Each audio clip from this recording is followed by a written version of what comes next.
লিউডিস ভাই, আমি তো আইফোন কিনা লাইছি, আমি তো এখন বড় লোক। ফকিন্নি তুই এই সব অন্য কারা কাছে গিয়ে স্যার আমার লগে এসব কইস না। আমি যে আইফোন নিছি, আপনার কি বিশ্বাস হয় না? না বিশ্বাস হয় না। ওকে ঠিক আছে, আপনি হোয়াটসঅ্যাপে চেক দেন। কিরে সত্যি সত্যি আইফোন ছবি ফেলা দিছে ওর নাকি অন্য কারো? ও মা, আসলে তুই আইফোন কিনছিস? লিউডিস ভাই চলেন এবার 1 vs 1 কাস্টম খেলি।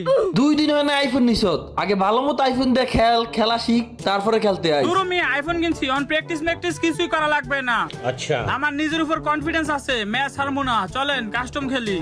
তুই তো বেশি উঠতাছ রে। আচ্ছা শোন, যদি আমি কাস্টমার জিতি তাহলে কি বকো? জিতে পারলে আমরা বিরুদ্ধে 10,000 মানুষ স্কিপ করবো। ठीक है কি রে তুই কোন গাতার মধ্যে লুকাই রইছ? আমি তো আপনার সামনেই, আইফোনের যে মুভমেন্ট আপনি তো আমার সই দেখবেন না। अच्छा ওইটা সময়লে দেওয়া যাইব নি। আরে ভাই বেশি মুভমেন্ট করতে যায় আমার স্ক্রিন তো উপরে উঠে গেছে, স্ক্রিনের নাম তো না ভাই, আমারে মাইরেন না। আইফোন নিয়ে